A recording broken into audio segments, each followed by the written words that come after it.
Nous avons une Ford Mustang de 1969 et vous pouvez le voir grâce aux deux phares à l'avant ainsi qu'à la prise d'air de capot du 351 pouces cubes. Ce qui est intéressant ici, c'est qu'il y a en fait des clignotants dans la prise d'air du capot, juste ici, donc vous pouvez voir si vos clignotants sont activés depuis l'intérieur de la voiture. Maintenant, cette voiture à la patine, elle est classique, elle est ancienne, mais ce n'est pas le cas parce que si vous venez par ici, nous avons à nouveau un moteur électrique de 508 chevaux et une batterie. Donc ce que je vois pour Des années, c'est que c'était... des conversions en V8 350, puis des conversions LS. Est-ce que tu vois ça dans notre avenir pour le bricoleur typique, dans son garage à la maison, ou est-ce que ça sera toujours installé par des professionnels ?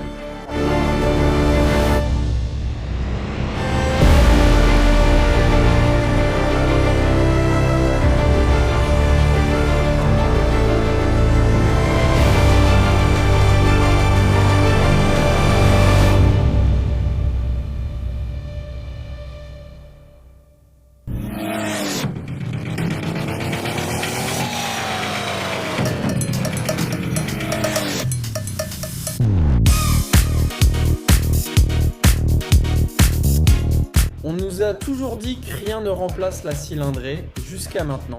On est au salon SEMA et j'ai quelque chose à vous montrer.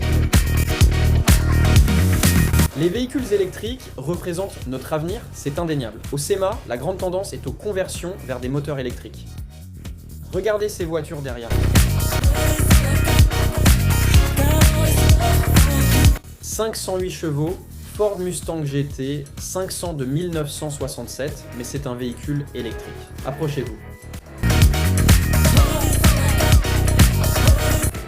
Ce qui serait traditionnellement un V8 Cobra Jet de 428 pouces cubes ici a été remplacé par un moteur électrique et une batterie. Ce véhicule passe de 0 à 60 miles à l'heure en 2,7 secondes, dispose de 508 chevaux, d'une batterie de 90 kW et d'une autonomie de UX 120 miles avec une seule charge. Il atteint aussi une vitesse maximale de 145 miles à l'heure.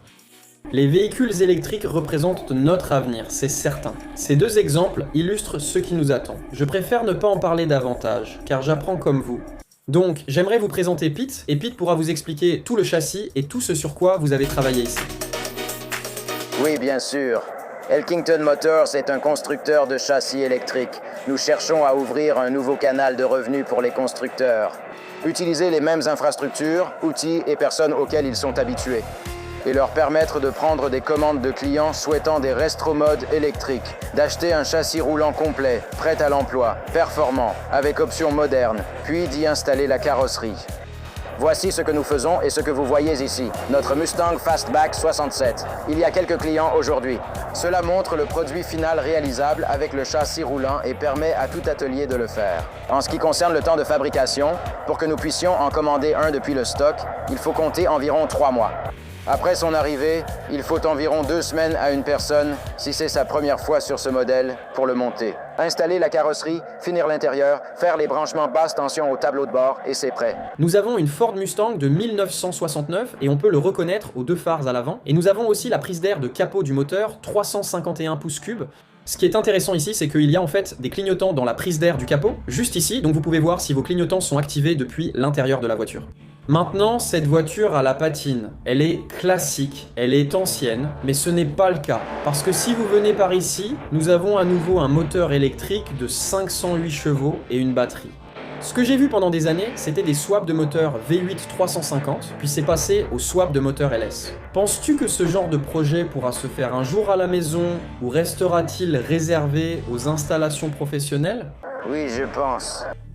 Il existe de nombreux autres domaines où s'impliquer. Ceci concerne les véhicules électriques et d'autres sources de carburant ou d'énergie pourraient aussi devenir accessibles.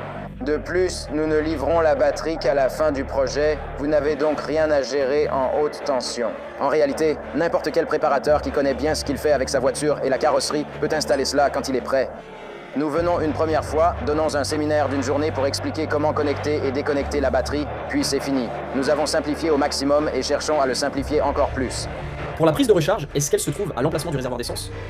Ça dépend du modèle? Oui, d'accord, ça dépend des modèles. Nous avons 3 châssis différents. Ils sont modulaires dans une certaine mesure. Il y a des limites, mais nous pouvons actuellement faire environ 28 ou 29 carrosseries différentes. Utilise-t-on les prises de recharge Tesla ou les vôtres? Oui. Donc, nous avons des prises de recharge Tesla. Nous attendons simplement l'autorisation qu'ils doivent donner, car il faut une autorisation pour recharger sur leur borne. Nous ne prévoyons aucun problème. Nous sommes déjà en contact avec eux. Donc, à ma connaissance, tout est prêt. Waouh.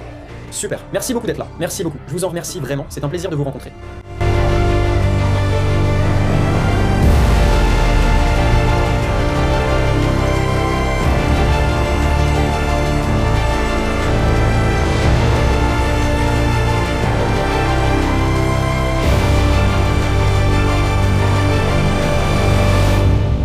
En parlant de resto mods, nous avons des Mustangs. Nous avons une Corvette que je vais vous montrer dans une minute, mais ce C10 m'a vraiment époustouflé. D'habitude, on voit un resto mode complet avec un moteur V8. Celui-ci a une conversion électrique de Legacy EV. Parlons un peu de ce camion avec le propriétaire Rob. Nous avons Rob de Legacy EV. Cela m'a interpellé. Un ami a investi des centaines de milliers de dollars dans des resto modes de C10, mais celui-ci est différent. C'est un véhicule électrique. Pouvez-vous expliquer? Est-ce votre camion? Oui, c'est le mien. Et ensuite, le processus qui l'a amené jusqu'ici. Ouais, d'accord. Donc il y a, disons, l'histoire personnelle et puis il y a l'histoire des spécifications techniques. Et pour moi, l'histoire personnelle, j'ai eu le camion pendant 5 ans. J'ai acheté un tas de pièces. Je voulais en faire un camion d'atelier avec un big block à refaire. J'ai pensé à l'installer, puis on a lancé Legacy EV. J'ai retiré un small block 350 en parfait état du premier camion qu'on a converti. Je me suis dit que je pourrais le mettre dans le camion puisqu'il tourne bien. Et puis j'ai pensé, je vais juste dépenser l'argent et mettre un LS3 dedans. J'ai acheté le LS3, je l'avais dans le châssis. Legacy EV a tellement grandi grâce à ça, je dois le rendre électrique. Je ne pouvais pas investir autant dans ce camion sans apprendre quelque chose de nouveau avec un nouveau système qu'on n'avait jamais utilisé ou l'utiliser pour aider l'entreprise. Donc FEX, c'est 600 chevaux, 800 livres-pieds de couple. Il a une batterie de 82 kWh, donc tu pourras faire entre 120 et 160 miles. Recharge rapide en courant continu. Environ 40 minutes à la maison, il se recharge en 8 à 9 heures la nuit. On voit ces conversions partout. Par exemple, cette Revolta derrière moi paraît restaurée à la perfection. À l'intérieur, tu retrouves la boîte manuelle et l'intérieur cuir.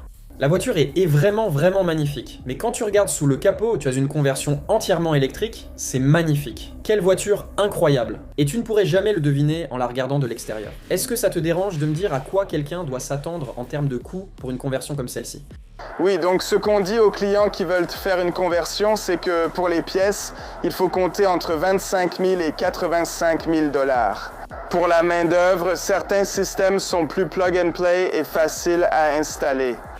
Certains disent que ça peut être installé en 120 heures ou 90 heures. Nous n'avons pas encore vu cela se concrétiser, mais je sais qu'ils existent.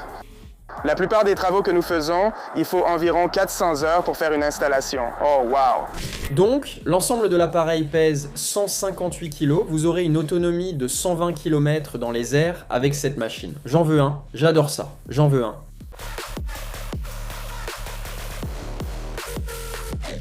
Derrière moi, nous avons une Corvette de 58. C'est exact.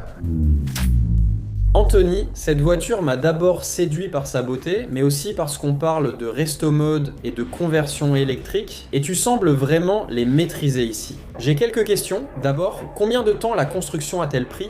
Environ 1 an et demi à 2 ans, c'est le temps de construction approximatif pour une voiture comme celle-ci. Pourquoi as-tu choisi l'électrique? Car autrefois, dans le hot rodding, surtout avec des Corvettes ou ce genre de véhicules, ils repoussaient toujours les limites.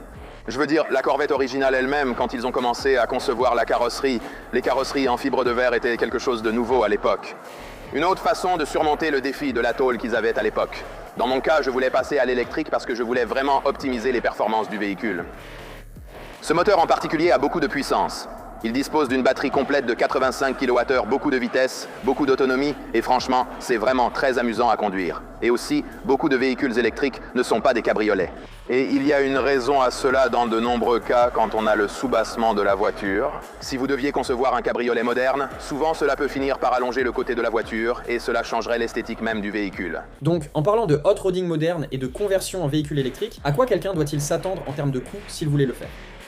C'est une excellente question, car toutes les voitures du SEMA coûtent finalement plus d'1 million de dollars. Il n'y a pas une seule voiture ici qui n'ait autant de main-d'œuvre investie.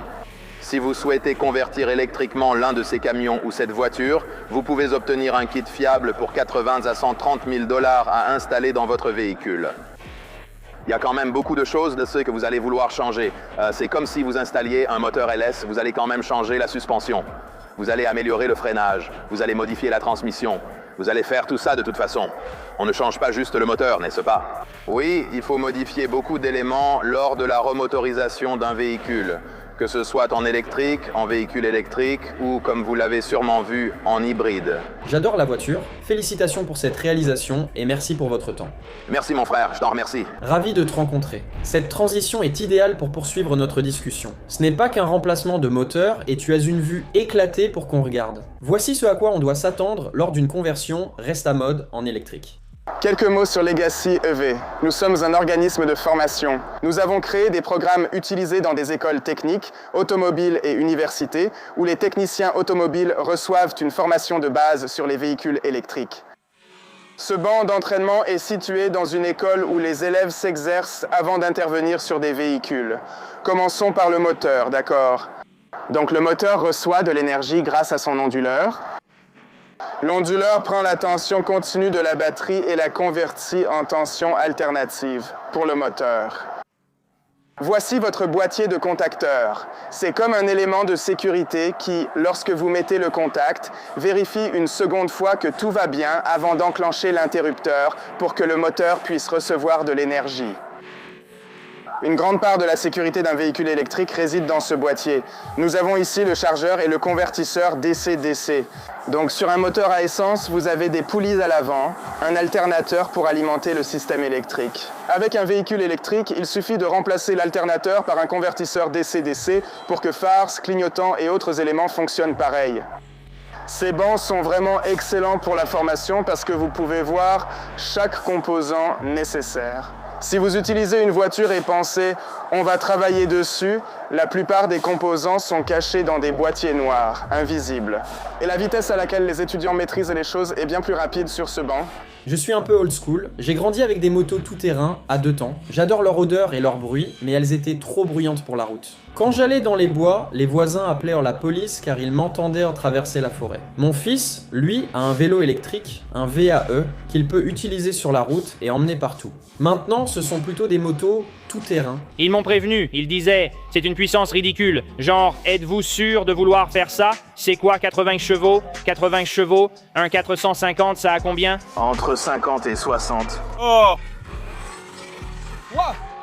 Mon Dieu! Je vois maintenant une nouvelle génération s'amuser à nouveau sur une moto tout-terrain sans déranger personne. Ils pourraient donc adopter les véhicules électriques encore plus que toi ou moi.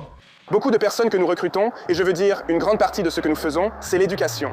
Donc nous sommes dans les collèges, les lycées, et les personnes de cet âge qui y vont, tu sais, ceux qui ont le plus de mal selon moi, ce sont les gars du diesel. Donc, les plus jeunes intéressés par le diesel, on prendra un moteur diesel pour en faire un générateur alimentant la batterie du moteur électrique qui fait avancer la voiture.